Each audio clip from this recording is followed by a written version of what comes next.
Ladies and gentlemen, if you've not heard this program before, then please pin your ears back and get ready for the experience of a lifetime. The James Whale Radio Show.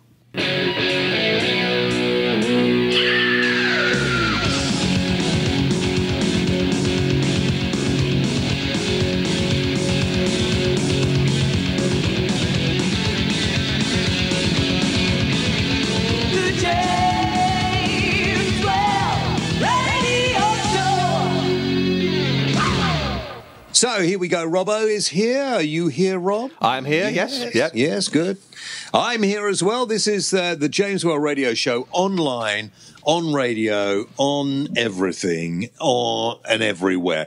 We've got a special today. We'll talk to Marc Abraham's The Vet of Vets, TV vet, and campaigner particularly for dogs' rights. So coming up to Christmas, I thought it would be quite nice to get a vet on the programme, so we'll do that a little bit later on. Now, apparently people have been moaning about programmes like this not being able to differentiate between what is a paid-for advert and what isn't, particularly on those video bloggers. And people have asked me to do a video show once a week, and if I get somebody who wants to pay me to do it, then I'm prepared to do that. And, of course, on the audio, this could be called an audio blog. It's a radio show, basically. This is a radio show. It's an hour long. And everything we get on here that we can get money off, we do. Yeah. Because otherwise, how would we bring it? Do you think we just sort of can do this for nothing? I do.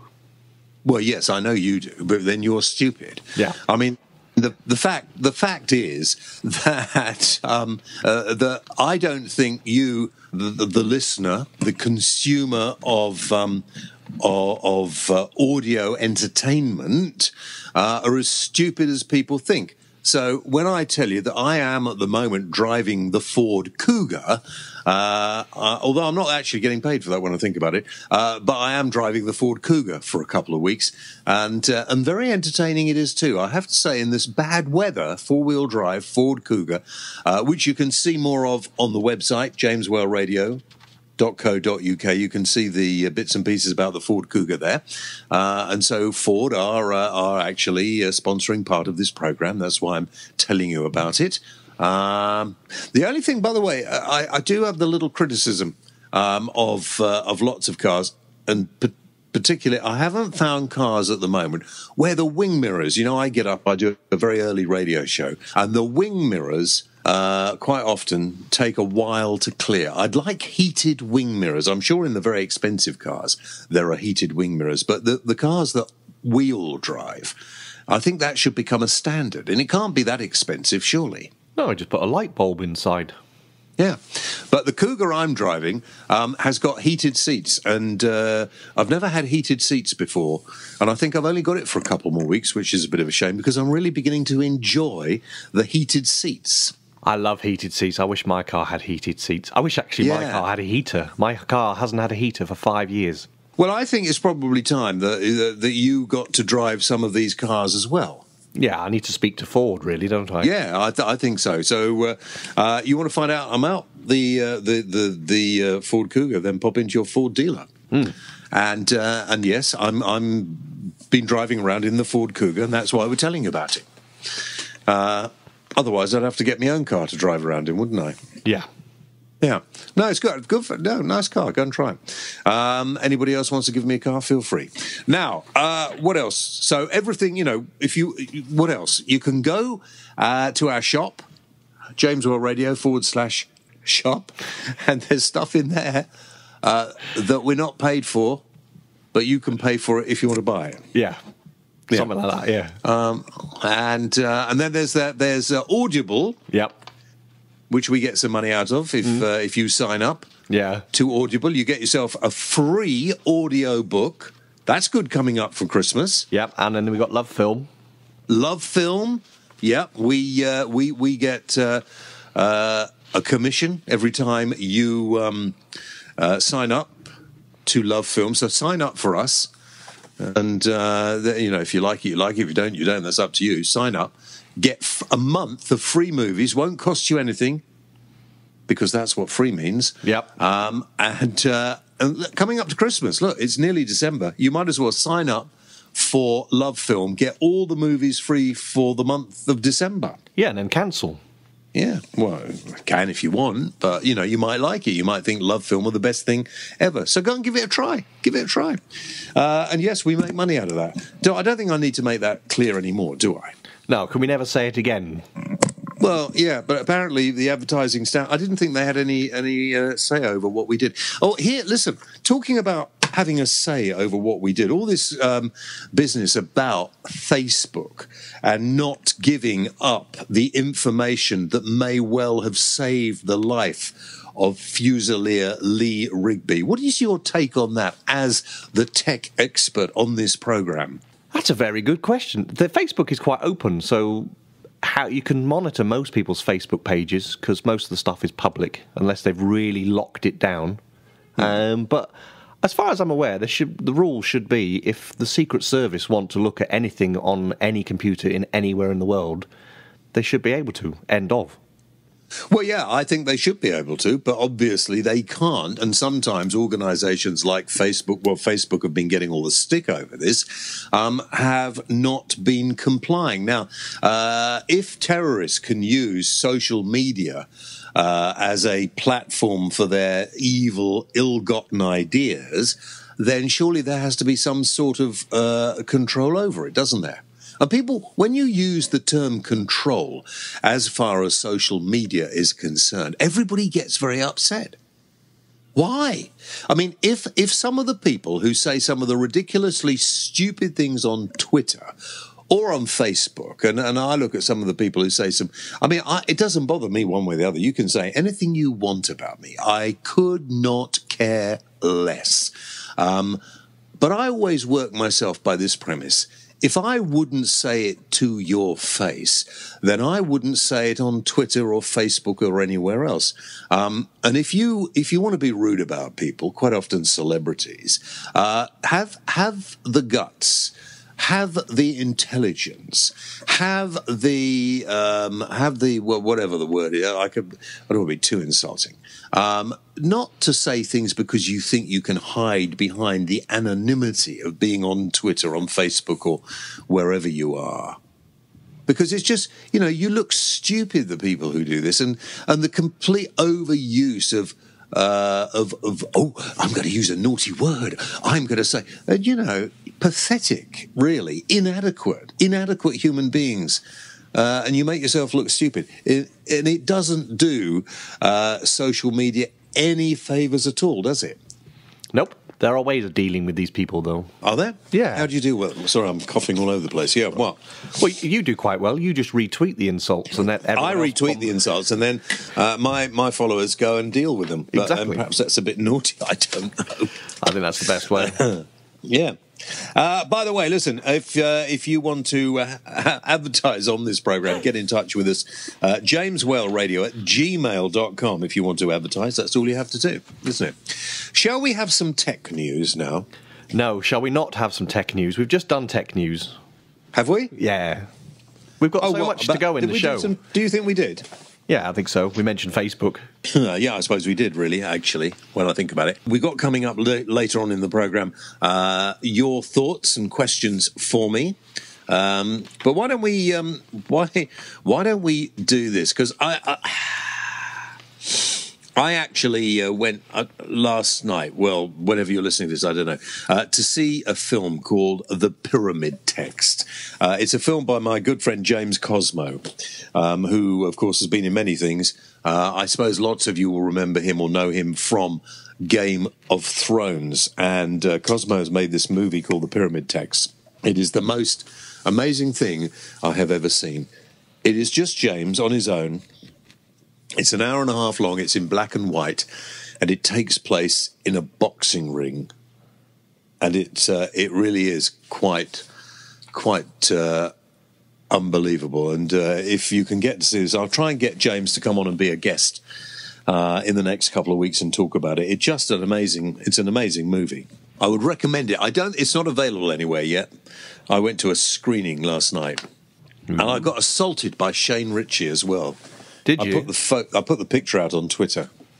Oh, yeah, I saw that, yeah. Did you see that? Yeah. He wouldn't stop kissing me.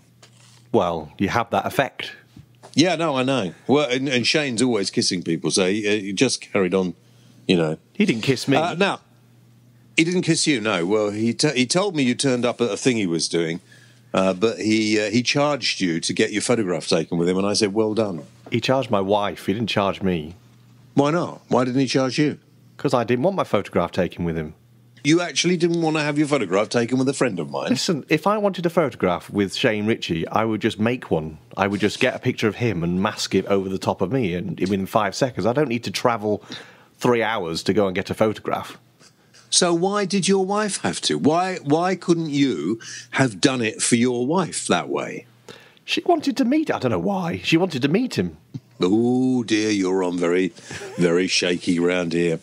Anyway, listen, serious point. I'm driving into the capital of our great nation last night to see this.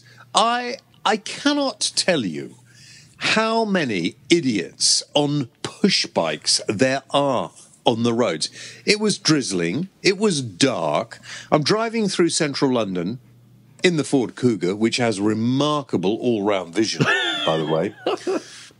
And I am getting an inducement to say that, but I'm just having to, it has got remarkable all-round vision and sensors everywhere, which is great.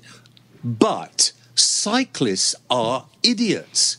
I was driving over Westminster Bridge, and these cyclists, it's obviously become a trendy thing to do, are going hell for leather as fast as they can. They're speeding.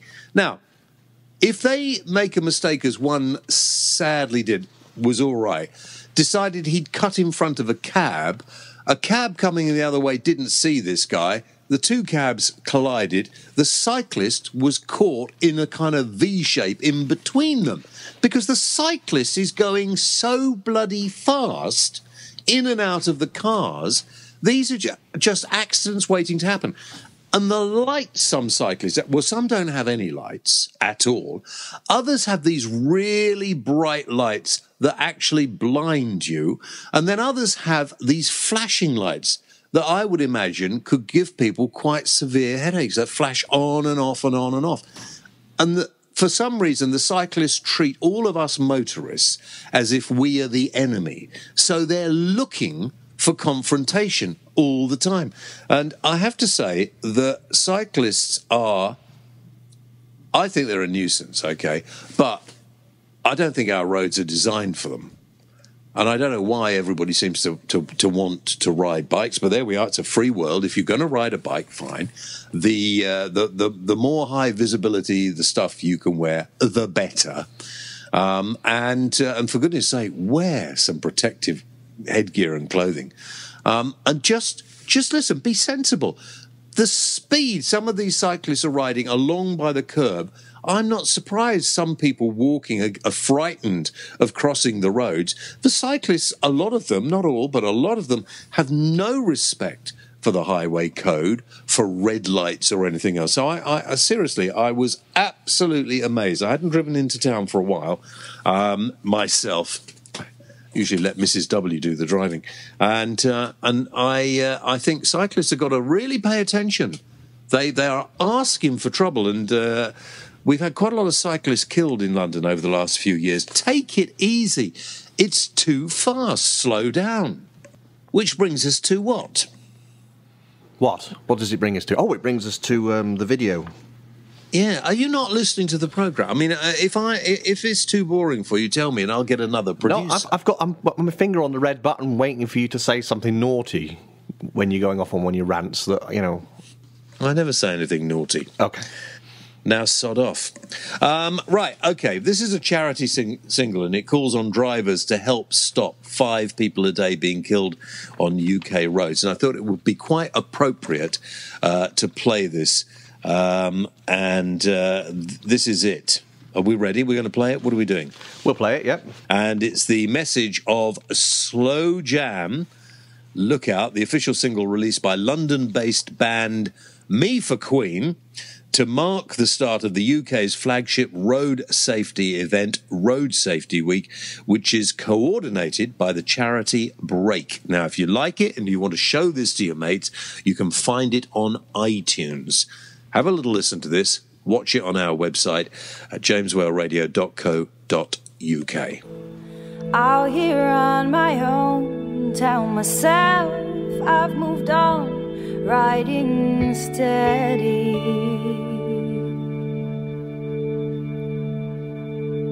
But you could never know when you swoop so close, how it scares me.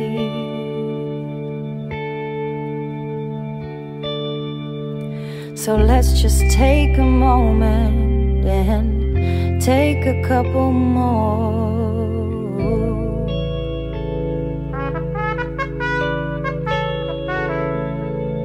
I just need a bit of space. I'm a little insecure. So if it's all the same, can we move slow? There's plenty room here on this dance floor. And can we move slow? I don't know what it is you're rushing for.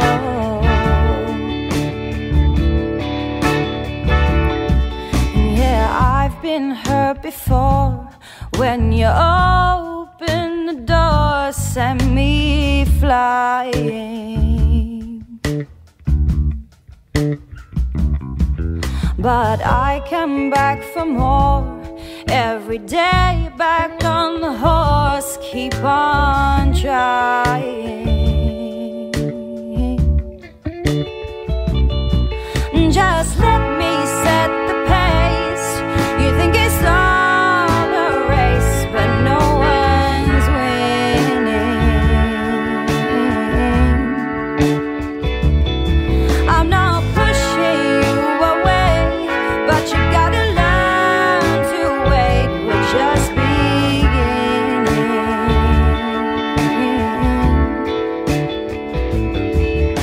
And let's just take a moment and take a couple more.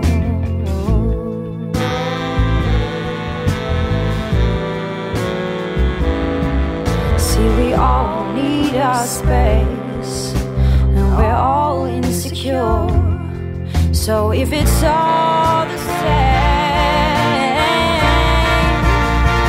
can we move slow?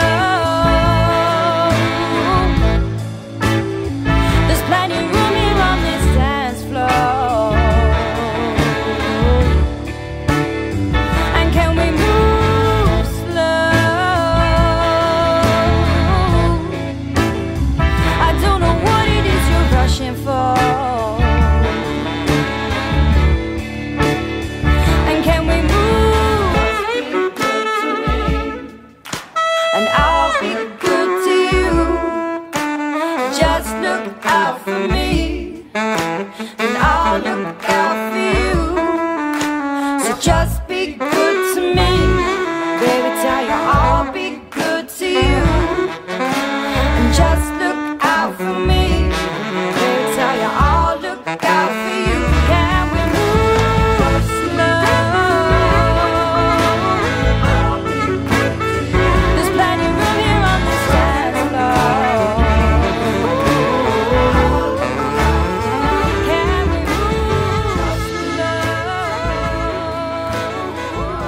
So there we are. That was Me for Queen, and that's Look Out, the charity single for the charity Break. Should we play that for my good friend Tony Fisher, who listens to this programme quite often when he's on the train travelling home? Tony Fisher. Yeah, Tony Fisher can be heard, of course, on BBC radio station near you. Is that an advert? Now, that's an advert, yeah, Okay. which I didn't get paid for, by the way. Okay, you're listening to the James Well Radio Show online on your favourite radio station, of course, if you want to find out more. And if you want to mention on the programme James Well at Gmail, James Well Radio, I beg your pardon, jameswellradio at gmail.com is how you get in touch. You can follow us on Twitter. You can follow me on Twitter at the James Whale, and you can follow us, the programme, at where, Rob? James Whale Show. That's good. Thank you very much. We're also going to put a little video up, aren't we, on our website? Yeah, just highlighting some of the issues between cyclists and motorists. It's not a battle. There needs to be a bit of give and take. But cyclists are, I don't know, you're not in competition with the cars, but there seems to be this, I can go faster than a car in London, so why would anybody want to drive a car? Well, quite a lot of people have driven into London from a long, long way away, and it's not feasible to cycle. And quite a lot of people do that. If you live 10 miles away, cycle in and cycle out. No problem at all. Except when it's raining. It's dangerous. That Emily Thornberry, did you see that? I saw a photograph of her on a bicycle without a helmet on. Is that what you're going to be? Yeah, she was the shadow attorney general. That's right, and she's the woman who took a picture during the by-election in Rochester and Strood, and she took a picture of a chap's house with his white van parked outside, and some flags of St George in the window. Everybody saw it. It's the front page of loads of papers. And then she had to resign because she put out a tweet saying, image from Rochester, in obviously a rather disparaging way. Bloody politicians. And so she's had to resign her cabinet position, shadow cabinet position, and probably should get kicked out, I would have thought, as an MP at the next election. But the day after that, she was stopped by journalists. She's only cycling in to Parliament without any headgear on at all, and with a sort of ordinary clothes, without anything that's high visibility. In fact, she was wearing a black coat, I think, if my memory serves me well. So please, politicians, set an example. We put up on Facebook, what do you think of people cycling? Graham White said cyclists at the very least should have some form of public liability insurance. I'm all for, I think they need to be recognisable. You know, there needs to be a registration number like a car. And I don't see any reason why that number couldn't be on a high visibility waistcoat thing that you wear. And so even if you're hiring the bike, you still have to wear that registration number to be on a bike on public roads. Surely that would be a way of doing it. I think I mentioned that before, haven't I? You have, yes, but it's still a good idea. Yeah. Let's see. Danny Weaver says, I believe cyclists should have insurance. Loads of people think of this, and registration number. Andreas says, absolutely right. My son has a brand new bike that I will only allow him to ride if he promises to wear his helmet. He won't, so he doesn't get to ride it, period. Ooh, right.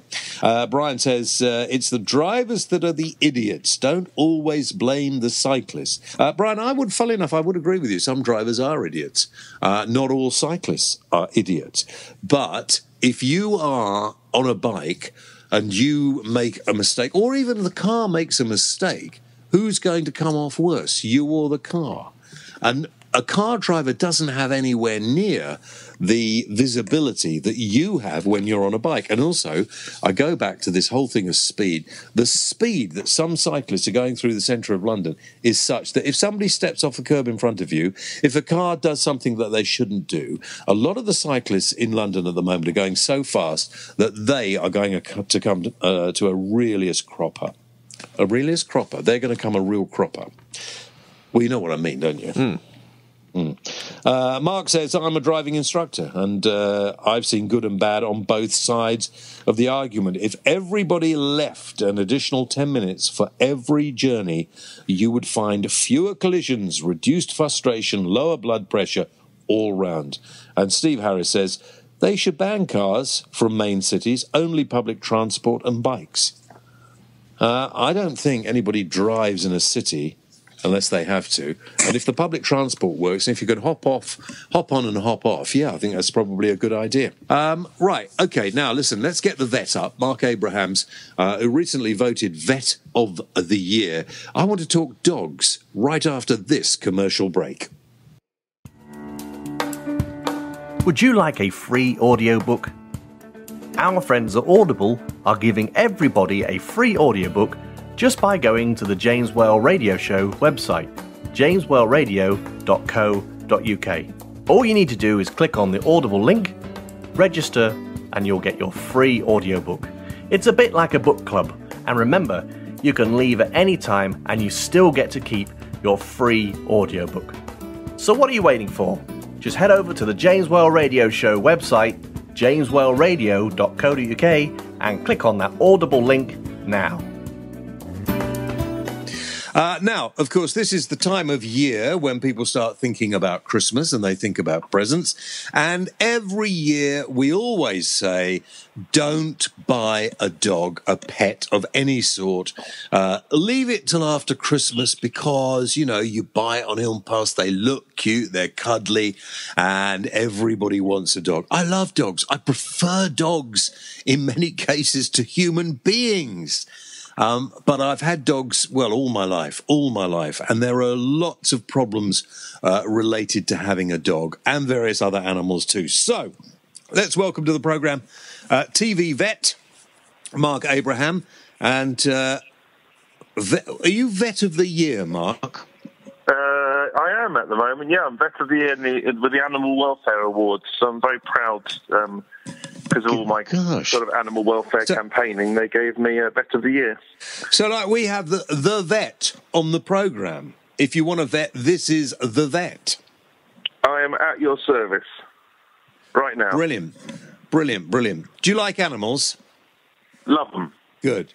I only ask you that question because my experience over the years is some vets have an affinity with animals and some can't stand them. I have always loved them from a very early age, and all I ever wanted to do was help them. And as my mum says, and she was there and she knows, when I was 3, I took a maggot from my pet tortoise's leg with a twig in the garden, and that was the point when I realised I just wanted to help animals. So, maggots! I hate maggots, but there's a need for them, I suppose. Yeah. Not in tortoises' legs, though. No. Look, there are loads and loads of animals we could talk about, but let's talk about dogs primarily because I don't know. I think we are becoming a nation of animal abusers. I don't know what you think about that. I think there's a lot to be said for what you've just stated. I run a campaign called Pup Aid. I get sent stuff, I see stuff, I witness stuff every single day, as well as in my consulting room, which are the results of animal abuse in this country. And it does seem to be getting worse. So, yes, James, I agree with you there. Do you think we've lost the reality of being able to differentiate between what is a living thing and what is just a piece of tech or a toy or just something we desperately want for a moment and then get bored with it? Yeah, I think it's a very convenient culture society we live in. So I first noticed it when magazines started coming out with CDs attached to them. And I remember thinking, I don't really want the CD, but I don't want to throw it away. And I was always brought up to really respect and value stuff and not to throw it away and keep it. And you get to a point where you're just hoarding stuff because it feels wrong to throw away. These days, TVs last 3 years or 4 years, and cars are designed to last only a few years. So our culture is very, very throwaway and disposable and convenient. So I think that's kind of passed on to dogs. The fact that they're now fashion accessories, not family pets that can live 15, 16, 17 years, also doesn't really help. Handbag dogs, all the fashionable crossbreeds, designer dogs. It used to be that you had a Labrador or a Spaniel or even a Bichon Frise, and they used to be a family pet from cradle to grave. Now it seems you can buy them on a whim, you can buy them in a pet shop or online or have them delivered. And if you get bored of them, you can either abandon them, chuck them in a rescue centre, or at worst, ask your vet to put them to sleep because they're not cute anymore, they're not fun, or maybe they've got such severe behavioural problems from how they've been bred. They're dangerous to your family. So the way we view pets, buy pets, respect pets, if you like, has vastly changed in the last few years, and our society is really to blame for that. Do people actually come in and see you and say, look, I'm sorry, but I don't have time for this. Can you put this dog down? It's more if they've started to bite the child. It's almost like they're dying for a reason, pardon the pun, to euthanize or to put to sleep this dog, which clearly hasn't worked out. Obviously, I refuse. But it's a weird thing because I've always been brought up with, surrounded by animal lovers, like you yourself, James, animal lover. You can tell immediately if someone loves animals. When people come in and they've clearly bought the dog or the cat as an impulse buy, and it hasn't worked for whatever reason, maybe there's an allergy involved, or maybe it's bitten someone, or the worst I've heard is it doesn't match the sofa, and that's the honest truth. They'll either ask for it to be abandoned, ask for it to be to go to a rescue centre, or they'll say, is it just better to put it to sleep? They won't try a behaviourist. They won't try any treatment. It's a very sort of, it's not working, so we'll chuck it away mentality, rather than it's not working, I wonder if we can fix it. It's all different now. I mean, I think I don't know. You can't really get through to some of these people. And what worries me as well is that if they'll treat an animal like that, then, when the child gets annoying, when the child gets difficult, when the child isn't cute anymore, what are they going to do then? Absolutely. I mean, that's the mentality we're dealing with, and that's why pets suffer so much, and they suffer not only in the hands of these people, but it's the mothers of the pets that have to keep on breeding these poor animals because of the impulsive nature, because of that the demand for them, and celebrity culture again is really really to blame for this, because you have so many celebrities now on Twitter or Facebook or Instagram or whatever, who are carrying around these handbag dogs or designer breeds or French bulldogs. And of course, the first thing someone's going to do is go online and find out how to get one of these dogs. And, these puppy farmers and the mass producers of these designer fashionable puppies are very clever. And they will, load websites up with how to get them. We know that they're coming in from Eastern Europe now, as well as Wales and Ireland. And this huge demand is creating these huge supply, which is poor welfare driven, behavioural problems, health problems, and you get this scenario, which is a vicious circle, because these puppies are having to keep on being bred with problems. People pick them up, deal with the problems, so they either abandon them and get a new one, and it's just horrific, really. Most of these breeders are licensed. A lot of the puppy farms are licensed. The problem is they're not being policed. The laws aren't being enforced. You've got pet shops which are allowed to sell puppy farm pups. And the pet shop legislation, the breeding legislation, all needs an urgent overhaul, which the government are reluctant to do because they're very deregulatory. So the whole thing is a complete mess. I've been campaigning for years. We're slowly getting there. I mean, at the end of the day, it's public awareness that will change things, not any will or ambition from our current government. I mean, there's no such thing as a cheap dog, is there? Unfortunately, it's a message that we wish all the general public would have. There really is, I agree with you, there's no such thing as a cheap dog. If you get a dog that's £300-400 quid, sounds like a bargain, it's going to have thousands of pounds worth of problems, whether they're medical, surgical or behavioural, to fix. So you really, if you're going to get a puppy, you need to invest a fair bit of money, and it doesn't mean something coming in from Lithuania that's £3,000 is going to be a good puppy. So there's a caveat in this, in that not everything that's expensive is good quality when it comes to dogs. It's a common selling tool for puppy farmers and for puppy farm dealers is if you put the price up. It's that very famous shop in Knightsbridge that used to sell puppies. They used to sell them for a lot of money, and a lot of them were coming from large-scale commercial breeders. You never saw the mum in the shop.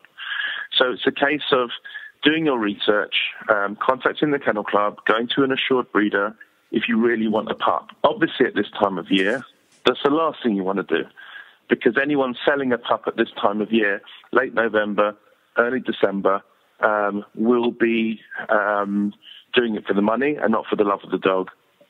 So as you said in your intro, if you're going to get a dog, wait till after Christmas and go to a rescue centre. You know, you don't need to buy one. There's so many ready-made pets available that are neutered and treated for fleas and worms and microchips. You know, that's your cheap pet in a way. That's your bargain. It's a rescue. The point I was trying to make, Mark, is that even if you got the dog for nothing, a dog is an expensive item. Apart from feeding it, which some people don't realise, you are going to have vet bills at some point, and there's no National Health Service for pets, so you're going to have insurance. If you want to go on holiday without your pet, you're going to have to find someone to look after it, or you're going to have to put it into kennels. There are all kinds of expenses. Absolutely. I mean, I thought you meant, like buying the pet. No, I mean, the pet is a pet for life. Dogs are expensive, as you say. You've got to feed them. There's vet bills. You've got to hopefully take out insurance. You've got annual health checks with boosters and vaccinations and flea stuff. They are expensive commitments, and it boils down again to doing the research, going to fantastic shows like Discover Dogs, in Earl's Court that we've just had, going to crafts, going to local dog shows, speaking to as many people as possible and finding out as much information. Go to your vet surgery, speak to the vets, speak to the nurses. People who love dogs and are passionate about animal welfare are only too happy to share that information and empower you with that knowledge. People who love dogs will never stop talking about dogs. So, don't feel that you're annoying people by asking them about dogs. But people are only too willing to share their experiences. And here's a couple of other things. If you're thinking of getting a dog, if you're house proud, don't. There's nothing worse than getting a dog and saying, right, it's only going to be in the kitchen. We're not letting it go anywhere else. Well, if you feel like that, don't have a dog. It's not a toy. If you're going to let an animal come into your life, then it has to be part of your family. Its pack, your family. It has to be able to go where it wants. And it's not going to wipe its feet when it comes in. And occasionally it's going to have accidents, and there's going to be pee and shit all over your house from time to time, and you're going to have to clear it up. Not only that, you're going to have to pick it up when you're walking the dog. If you don't now, people do look at you in a very strange way, I'm glad to say. And we see a lot less muck on the roads because of it, I'm glad to say, than we used to. It would be nice as well, Mark, I don't know what you think about this, if I've got a well-behaved dog or a couple of dogs, I could take them into a restaurant. I can do that on the continent. I get fed up. I take them for a walk on National Trust property and want to go into the cafe for a coffee or something. Lots of these places, you can't bring the dog in here. Why not? Oh, it's against the law. Well, it's not against the law. It might be against the law to let it go and wander around the work surfaces in the kitchen, but it certainly isn't against the law in this country to take your animal into a restaurant. I'm not suggesting you take a Rottweiler into a restaurant, but there are some dogs that are properly trained, behave themselves, that can sit under your chair or table. No problem at all. We're just not a dog-friendly country, are we? No, and it's interesting because a lot of the dog-friendly restaurants and dog-friendly pubs and venues do very well because obviously they're attracting new business, and dog lovers and dog walkers are very, very close-knit, and they very often share their experiences. And if a venue is dog-friendly, it's a big deal, and that venue usually does very well business-wise. It's not against the law. It's usually the owner's discretion. Most pubs will let them in. We'll let dogs in, but obviously not in the eating areas. Although, in my experience, most dogs are actually more well-behaved and cleaner than most kids in pubs and restaurants. We're just throwing food around. So, yeah, I think France leads the way on this. If you've ever been to Paris, it's very rare to go into a restaurant where there isn't a dog. And I think we can learn from that. And I think we are becoming a more dog-friendly nation in terms of venues and eateries, if you like, especially dog-friendly pubs. No, you're absolutely right. We are getting better than we were. But I think people have to be aware of how disruptive. You can't just have a dog and carry on the way your life used to be. And also, people say, I'm going to get a dog to get my children used to dogs. Well, I can understand. But no, unless the kids really want a dog, there's no point in getting a dog with children, is there? No, it's got to be incredibly well thought out. decision. It's one of the reasons that we see so many abandoned. It just hasn't worked out with the child, and it's like, well, don't get one then. It's a shame. Dogs always seem to be suffering in all these scenarios, and I think we just need so much of a public behaviour change, like we did with smoking in pubs, like we did with seatbelts, as you say, like we did with even picking up poo, dog poo in the streets. People need to learn how to respect animals again, which was drilled into us as kids, but it seemed to sort of evaporated over the years. The focus is on... Sorry, go on. No, I was going to say, do we need a dog license of something like 150, 200 pounds a year? Obviously, for people who the dog was their only companion and they couldn't afford that. For working dogs, for various other dogs, there could be a sliding scale of fees, but maybe just to sort of how you'd enforce it, I'm not sure. But if it was at a level where it paid for itself, there could be some way of enforcing it, and therefore making sure that you had to think about this seriously before getting a dog. You have to have a license before you could acquire one. Yeah, I mean, I think it's an age-old argument, but I think I agree with you. It's becoming more and more of a necessity rather than just an idea that's bandied around. I mean, microchipping is coming in compulsory in 2016. How that's going to be enforced, who knows? When you look into the legislation, it only just seems to be about reuniting dogs with their owner, whereas, we were kind of promised it was to do with traceability and where that dog was coming from. But there's so much grey area now in terms of all the different microchip databases, how that's going to be enforced, who's going to be checking that these dogs are microchipped. What age are they going to be microchipped? Are they going to be microchipped at the puppy farm or the breeder, or just at the rescue centre? What age? There's a lot of good ideas being bandied around, but as I said before, the whole system needs an urgent overhaul, and that includes the dog licences. I know certain organisations are anti the dog licence, but we're getting into a situation where we really are starting to not have much choice.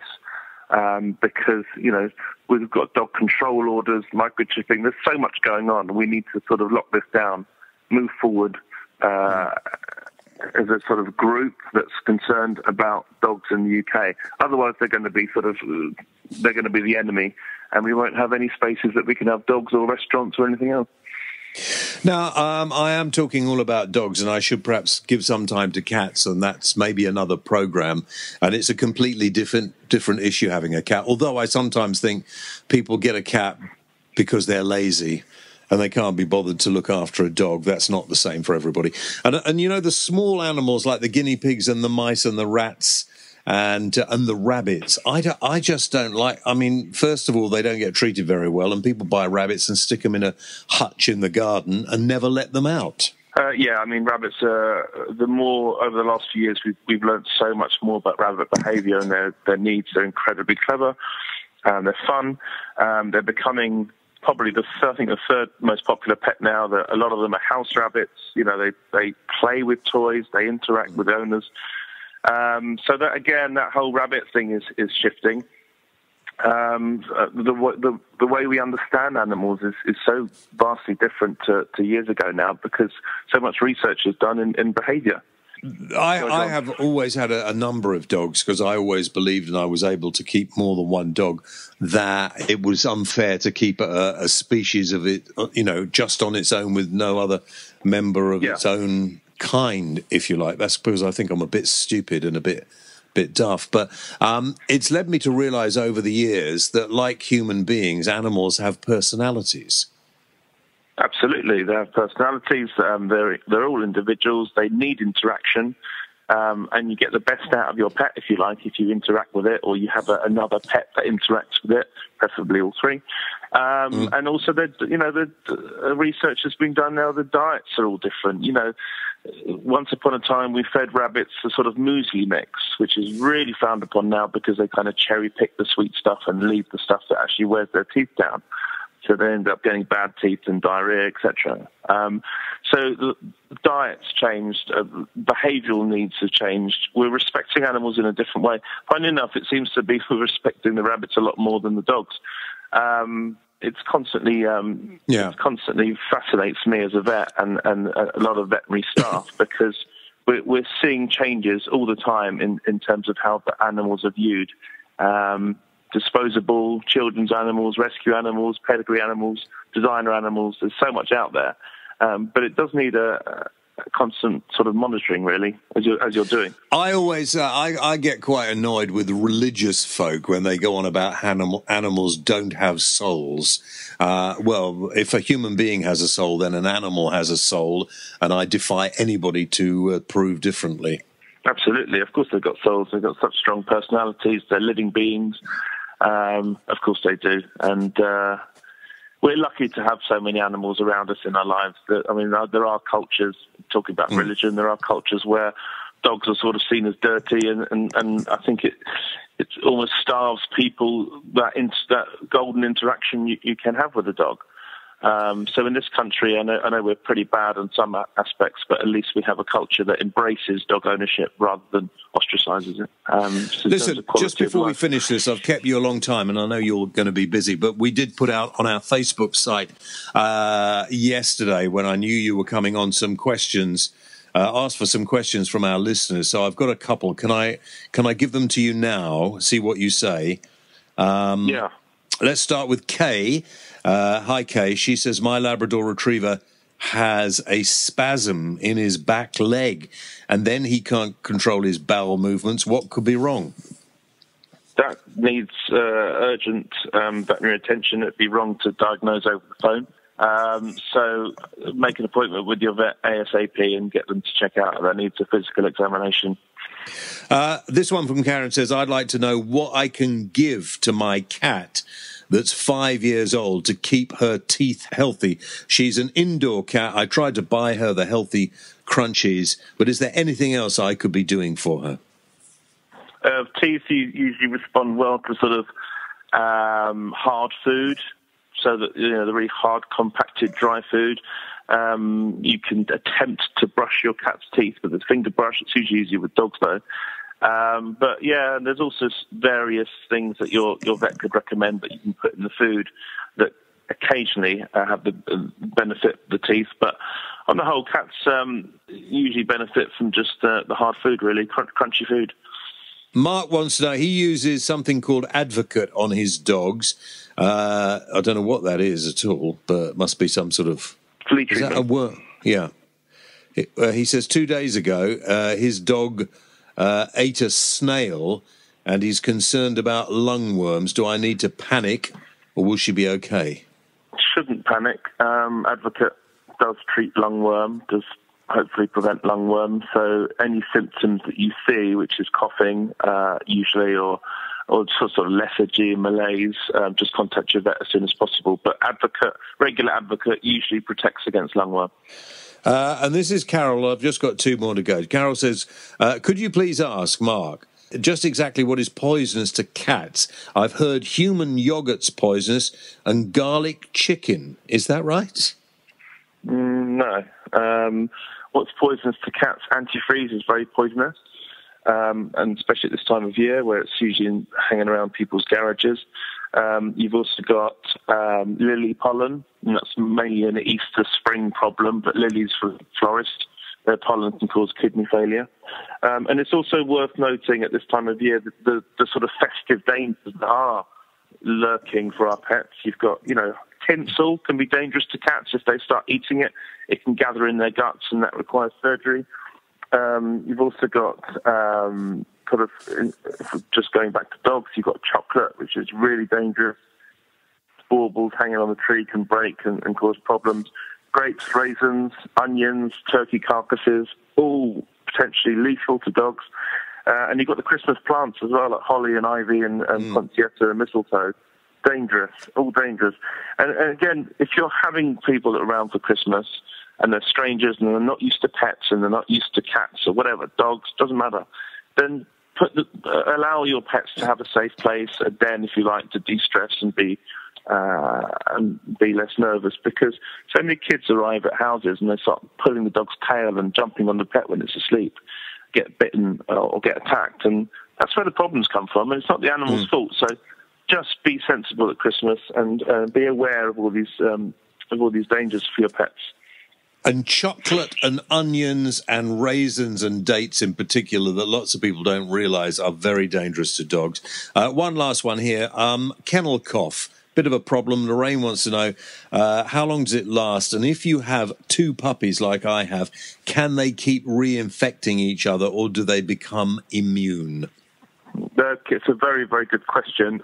Kennel cough is usually a mixture of a bacteria and a virus, but different variations of each one.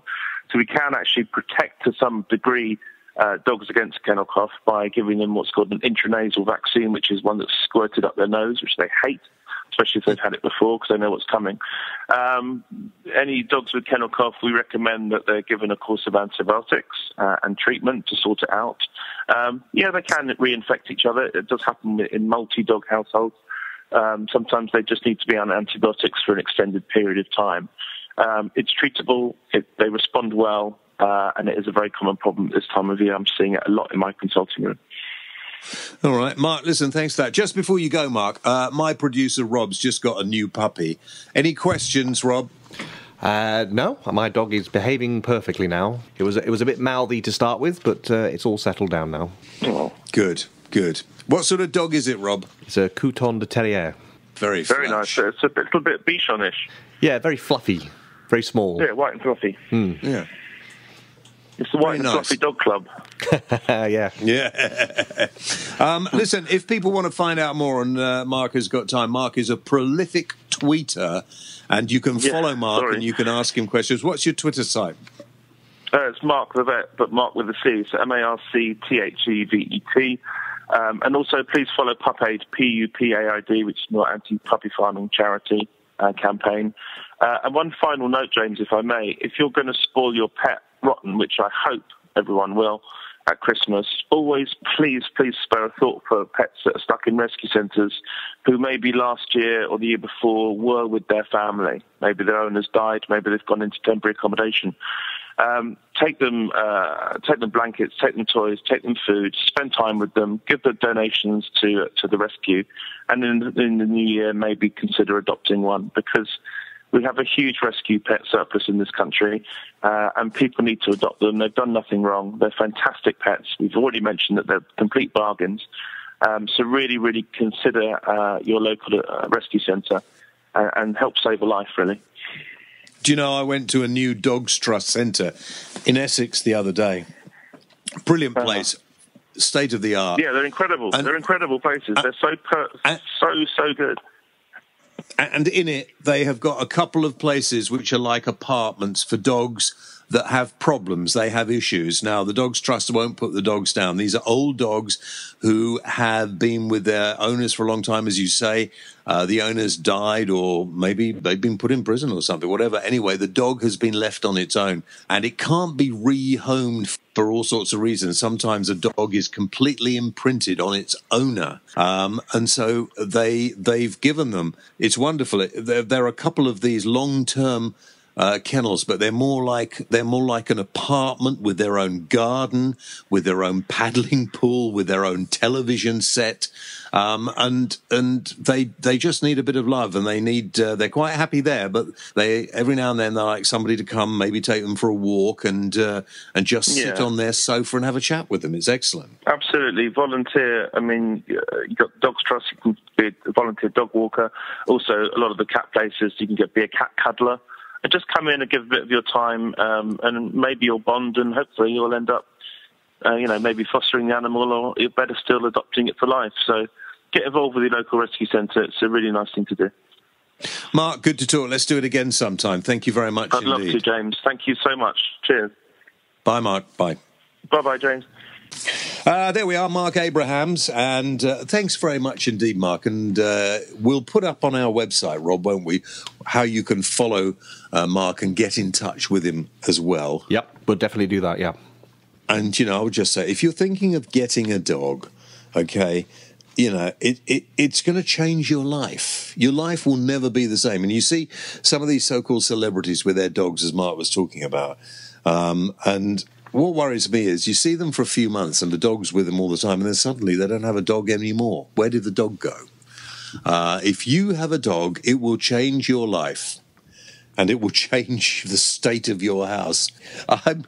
This is the bit in the programme where we say, got any questions, any thoughts, anything you want to talk about? All you got to do is post it to us online on Facebook or on our Twitter site, and we'll address the questions during the programme. So do you want to read out the questions and I'll give the answers? Okay, Marion says, I want to complain. It's too bloody cold, roll on spring. Very good point, Marion, and what a wise thing to say. May I say, Marion, that is the best call I've had for some time. Next. Christina says David Mellor. David Mellor. Have you seen this?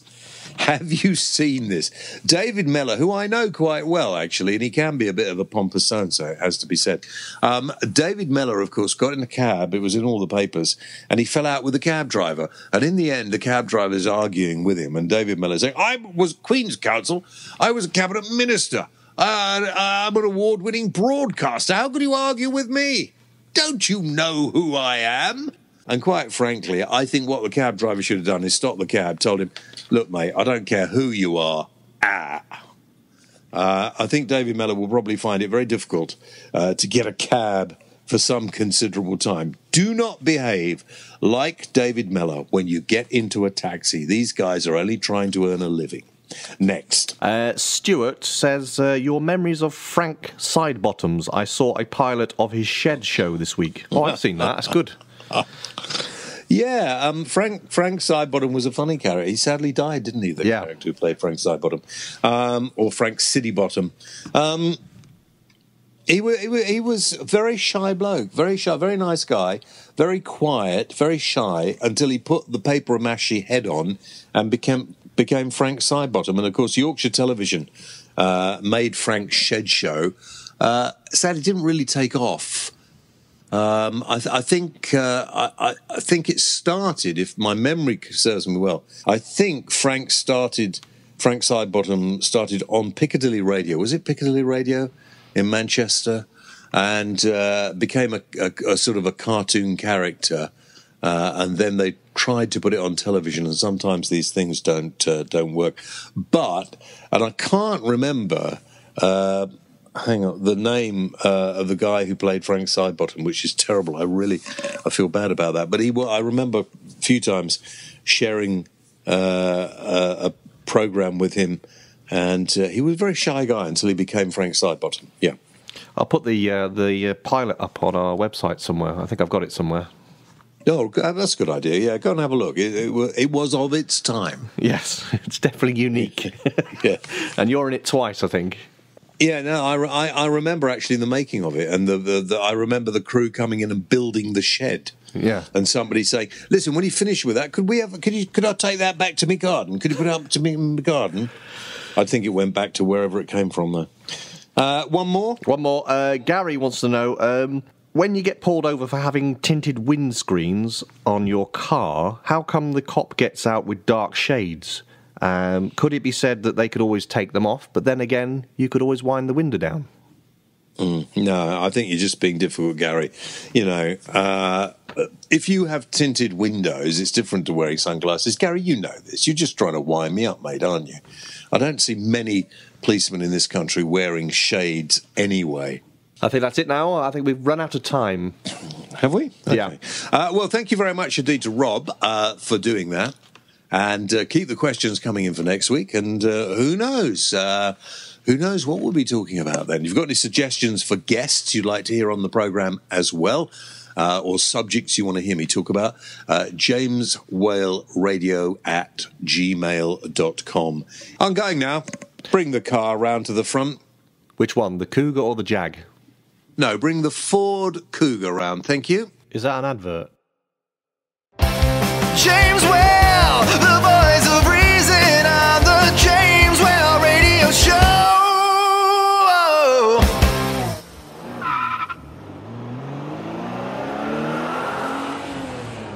You're listening to the James Whale Radio Show. For more information, visit www.jameswhaleradio.co.uk. Why not check us out on Facebook.com/James Whale Radio Show, or follow James on Twitter @The James Whale. James Whale, the voice of reason.